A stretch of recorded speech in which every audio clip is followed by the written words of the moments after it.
Fantasy Filmball. My name is Dylan, and today we have a pretty fun episode here because we're doing a trifecta of reviews for the new Searchlight movies coming out in the next couple of weeks. Because between my local film festivals as well as press screenings, I have now seen all three major Searchlight titles coming out this holiday season. So why not, mesh them all together and let you know which one of the Searchlight movies is my personal favorite, as well as which ones have the most Oscar prospects. So before we kick off the video though, as always, if you're new here, my name's Dyl. Typically, I'm here with my co-host Matt, and we talk about award season. Whether that is predictions, reviews like this one, or doing in-person festival coverage. Matt goes to Cannes and typically TIFF every year, and I go to various local film festivals, giving you live on-the-ground coverage of award season. So if that's something that interests you, consider subscribing, as well as giving this video a like and a comment. It helps the channel continue to grow. But let's not waste any more time. Let's dive inside movie number one. So what, you tell jokes? Well, I try. It's more like kind of funny stories from my life. And oh, honey, I had no idea your life was this bad. Yeah, what's funny about your life? This is why she threw you out! And that first movie is going to be Bradley Cooper's Is This Thing On? And honestly, the easiest way to simplify this movie is, what if Arthur Fleck just wasn't a loser? But on a real note, one can't help but feel super disappointed with Searchlight's awards team. Like, what do you mean you're going out here to buy the Tessin Van Lee, desperately to find the contender? And what are you doing giving rental families so much festival funding when you have Bradley Cooper's best film to date on your roster? Like, obviously, I'll slow down a little bit. We all love A Star Is Born. It features two career best performances from its leads, and it masterfully dives into addiction and how that can play a part in tearing a relationship into two. And then, of course, we have his next film, Maestro. It takes these themes, it builds upon it. Maestro, though, it has its haters. I was once upon a time a massive Maestro hater, but upon rewatching it, giving it some further recollection, I do enjoy this movie because you have to sit there and be in awe of Cooper's direction of that film and the technical craft work that is on display. And of course, we have to mention the commentary of someone who just puts their work above their family, chasing the world's approval even though those around him already love him for who he is. And Bradley Cooper's third directorial effort, Is This Thing On? It stars Laura Dern and Will Arnett as a couple whose marriage is quietly unraveling. Will Arnett's Alex just faces all the baggage that comes with middle age and an impending divorce. He's seeking a new purpose in the New York comedy scene, while Tess, who's played by Laura Dern, confronts the sacrifices that she's made to her family throughout her life. And it forces these two to navigate co-parenting, identity, and whether love can truly take on a new form. And one of my favorite aspects about Is This Thing On? Is the fact that Cooper once again elevates this material that we've seen him put on force and these themes inside of his two previous films, and gives us something so unique. Koopy Poopy, this is a guy who will never do the same thing twice in a row.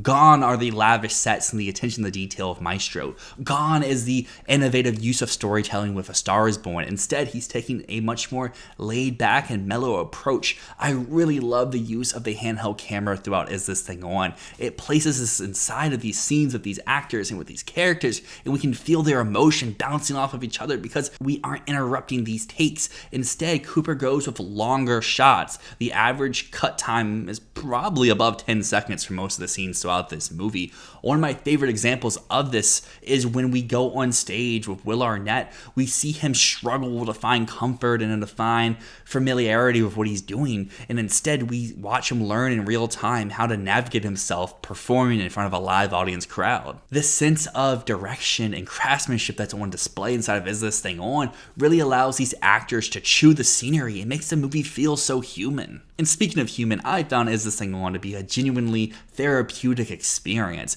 We follow Will Arnett giving what I would argue to be one of his career best performances to date. Like, obviously, I love him as Joe Bluth in Arrested Development. He's so funny inside that movie, and many people would point to his work with BoJack Horseman as being his career best. But all I think Is This Thing On? Really does is reinforce how good of an actor he is and how important and how special comedic actors really are in Hollywood, because it's so hard, it's so difficult to be funny. But these guys, they just flip a switch and they can just nail these dramatic roles. I just find Arnett to be so special inside this movie. The warmth that he gives the character, the natural laughs that he pulls off throughout, it all just makes sense to me because at the end of the day, he is a screenwriter on this movie. You can feel how honest and how true this movie is to him and his character, and it's not just to Arnett, it's not just to Bradley Cooper, but to everyone involved. This just feels like an important and a meaningful story that they're putting on screen for all of us to be invited into their little, like I said before, therapy session. To wrap up though, before we go into Oscar prospects,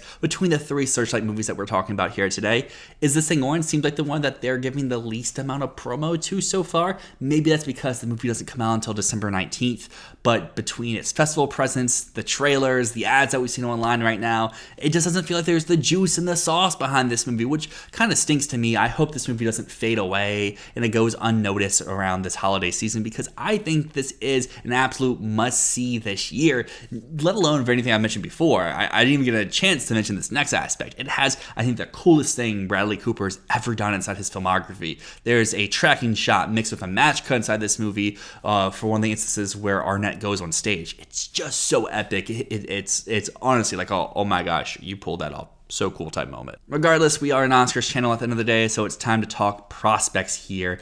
Early in the year, Is This Thing On is something I really did believe in because of what I've mentioned here throughout. Cooper has shown time and time again, this guy does not make two movies the same. He always finds a way to make a movie so unique, so relevant, and so impactful, and I don't think that sentiment has changed for me personally. This movie accomplishes all those goals.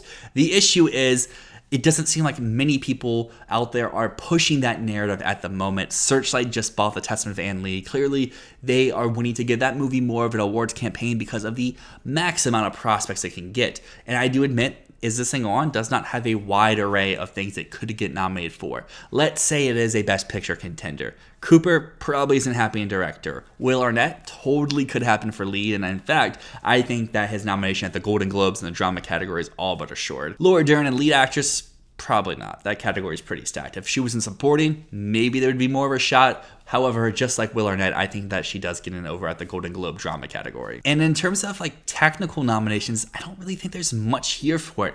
The editing isn't overtly showy. Like I said, the lack of editing is really more so on focus, and the cinematography is largely handheld, something that this branch does not typically go out of their way to recognize. But the nomination I most see Is This Thing On in the contention for would be over in the original screenplay category. This is the category where there's a clear top four, and it's just what is the number 5 slot. I would say the best odds to go there is either the movie that you find to be the most strongest in the Best Picture race, or the movie with the most passion. And I don't really know if Is This Thing On fits either of those categories this year. Weapons probably has the most passion behind it. Jay Kelly is probably the closest one to picture. And then Blue Moon feels the most like a typical screenplay nomination. Is This Thing On kind of loses in all three of those categories, which is sad because the script here is pretty good. But WGA, probably it will get in there.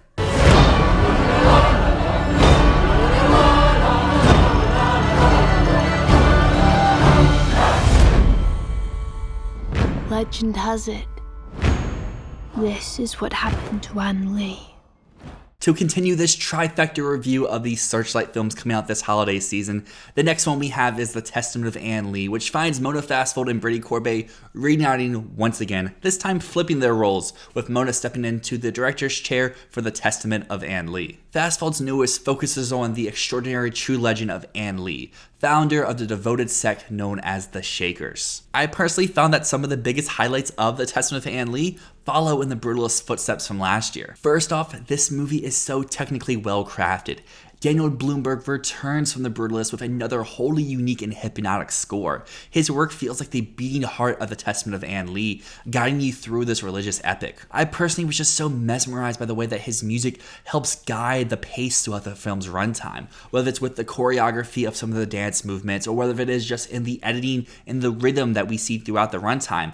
Blumberg's score is always at the core. And the craftsmanship across the board, I feel like also deserves praise. The costumes and production design completely transport you back to this era. And while the cinematography, I think, can look a little bit dull in color, it makes up for it and truly delivers some memorable camera movements and striking compositions. Personally, that 360 choreographed moment early inside the runtime, I found to be the best moment inside the entire film. Where some of my issues start to come in is with the way the film tells its story. Since it's centered around a religious figure, we follow the Holy One, but we never really get access to her inner dialogue. Instead, the story is told through a voiceover of a devoted follower played by Thomasin McKenzie, whose interpretations shape how we see these divine and key moments in her history. But because of that, I never felt super comfortable with the story as a whole. It always kept me an arm's length away from the subject, especially when we would just drastically jump time periods or skip over what seemed like key moments in Ann Lee's life because our narrator wasn't present at those times. And speaking of the divine Holy One, Amanda Seyfried is someone who I've always been a huge fan of her work. Whether it's in Mamma Mia being so charming and so carefree, whether it's in Les Mis really showcasing those vocal cords, or if it's in any of her comedic work like Mean Girls. But here inside of Ann Lee, we get to really see a new side of Amanda Seyfried that we haven't really got to see before. She is going all out and really putting herself out there on screen. And I feel like everything I just talked about throughout her catalog is still true here inside the Testament of Ann Lee, because when her vocal cords come in, they're just so angelic and so beautiful. And I think she does hit those important acting beats. But do I really find this to be the career-defining work that so many people have reported on so far, or to be overtly particularly moving? Not really. But I feel like that extends to much of the ensemble as well. Lewis Pullman I found to be my standout of the cast, but the film doesn't really seem interested in anything that he has to do with, or exploring his perspective or emotional direction. They tease it, but they don't give you more. And speaking of this ensemble, I kind of have to mention Christopher Abbott, who I found to be pretty laughably bad inside of this movie. And you got to feel for the guy, because in the last few years, while he may have had poor things, he's had some really great work in the indie sphere. Whenever he gets a chance in some of the bigger films, think of something like Kraven the Hunter or The Wolfman. Man, this guy can't catch a break. And Ann Lee is something I know people have been excited to see from him, and it was not very good. Overall, though, The Testament of Ann Lee is a film that brings a lot to the table and clearly strives to be a grand spectacle, just like The Brutalist last year. But sadly, I am not a follower of The Testament of Ann Lee. I find that it crumbles under its own weight. It's a perfect example of a movie I can respect, but not one I particularly enjoyed. But I am just one guy. Clearly, people do respect, and clearly people do really enjoy Ann Lee. Just looking at some of its scores right now, of these three Searchlight movies, I think it has the best critical reception across the board. While the audience scores may vary in different films' favor, this is clearly the critics' pick of the bunch. And I would say the reason why Searchlight went out to buy this movie to dive inside of Oscar prospects is because it has the most on the table in terms of nominations. Because if Searchlight can work miracles, work magic, and get this film inside of the Best Picture race, let's say it gets Picture, then Amanda Seyfried is all but assured in the lead actress race. Right now, I would say she's borderline 4 through 7, but if this is a definitive Best Picture player, she would get in. I think she is this film's strongest prospect. Then working our way down the line, screenplay is something I don't personally see to happen. I think even with people who are adoring this movie and in love with it, the screenplay is usually what they point out to be their least favorite aspect. Mona Fastfold in the directing race is something that I don't think is being widely predicted, nor do I think it should, but I think she should be getting more notices than what I think us at large are doing, because I think due to how BAFTA juries their system, she is almost all but assured to make the short list. And at that point, how far away can a nomination really be? If the Globes really come to bat, showcasing how much more highbrow, how much more international they have become, she seems likely to be someone they could fill into that new 6th slot they have. Not currently predicting it, but I could see it happen, and critics groups could rally behind Ann Lee in the director race. However, I more see people coming to bat for Ann Lee down in the craft categories. Best original score, Daniel Bloomberg, I would love to see happen. Will it be eligible? That's the mystery. That's the question. So I think if it is eligible, regardless of its stance in Best Picture, I think it has a shot, just due to the fact that Bloomberg won last year, as well as how great the work is inside this movie. Original song, on the other hand, is something that I don't think many people have, because this is directly referencing a lot of the Shaker hymns, and the more catchier or the more bombastic or the more eye-popping or eargasmic songs are the ones that aren't eligible. The ones that are eligible are largely the more forgettable tunes throughout this runtime. But the nominations that I do see more on the table for the Testament family come over in the costumes, production design, and cinematography categories. Now, do I have it in these categories? Currently, I just see the Testament family playing more like Jackie, which was another Searchlight movie a few years ago, where it is fighting for its lead actress, it's fighting for a few texts, but at the end of the day, it comes up short for picture, and it doesn't get as many nominations as you expect. But if this film does rise the ranks, if it becomes a stronger picture contender, I would say its most likely package would be picture, safe raid, costumes, production design, and score. 5 nominations, not a ton, especially from Searchlight, but this film clearly is so divisive. I am not a huge proponent. I am not a believer, but I know many people out there are believers of the Testament of Anne Lee.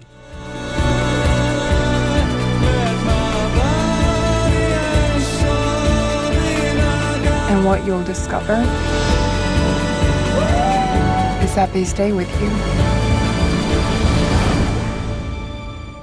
The mid-trailer to Fantastic Movie Pipeline of 2025 is something that we really need to study, because Hikari's Rental Family really is a great addition to this year's lineup, because the film stars Brendan Fraser as an American actor in Tokyo who struggles to find his real purpose until he lands a very unusual gig working for a Japanese rental family agency, playing stand-in roles for various different types of strangers. And as Fraser immerses himself inside his clients' worlds, he begins to form a genuine bond that blurs the lines between performance and reality. And this is a film that many people out there probably identify as the major flop out of the Toronto International Film Festival, which to me is such a weird read on this movie, because TIFF has a history of so many underwhelming, typical crowd pleasers that go on to not just place, but win the top prize at the fest.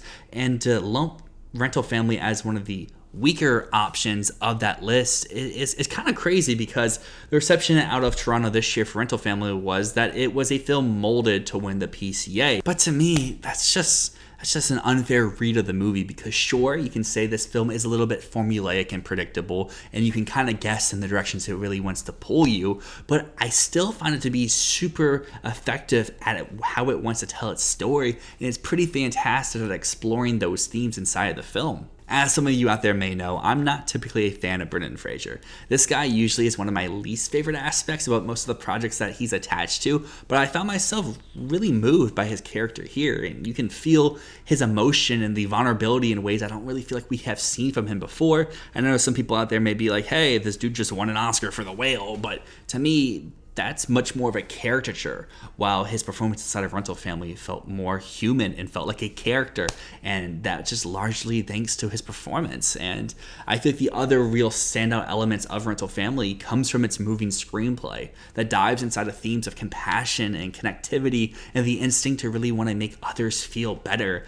And these themes, I feel like, are really explored and emphasized through 2 standout key supporting performances from both Akira Moto and Shannon Gorman. Their storylines largely aren't very present until the second half, but when they come inside the mold, they really dominate the runtime. At first, the reason why Fraser has to help them might seem a little bit shallow or undercooked, but the more time that we spend with these two, and the more that we learn about them as individuals outside of the circumstances that really has brought them into our story, you just can't help but to feel more connected to the warmth of their performances. And I find that each of these actors gets one true standout moment to really just knock your socks off. Akira Moto has a scene underneath a giant tree, and Gorman has a specific moment that happens at a cat parade where you just feel your heart sink in all the best ways. And at the end of the day, I do understand why Searchlight may have moved away from this type of film, because it did fail, I guess, its ultimate goal of winning the Toronto International Film Festival.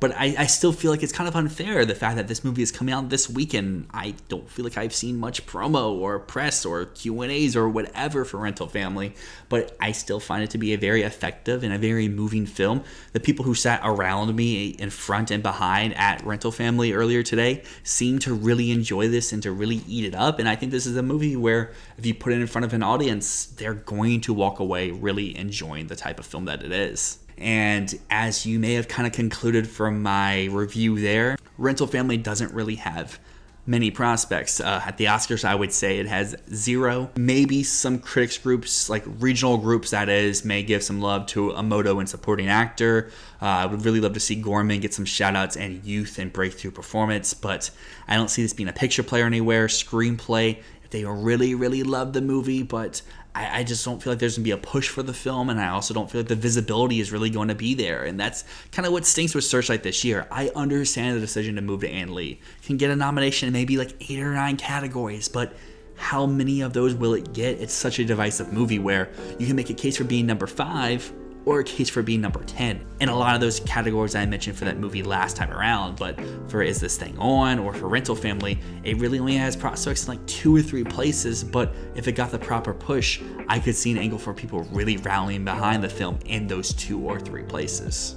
Anyways, though, that brings us to the conclusion of this little Searchlight trifecta review video. If you made it this far, I want to say thank you so much. Consider dropping a like, a subscription. It keeps you involved. It helps our channel continue to grow because we have so much fun stuff on the horizon. Award season's about to kick off in full swing. We have Critics' Choice, Golden Globe nominations about to go live, and much more. But this has been Fantasy Filmball. My name's Dyl. Peace.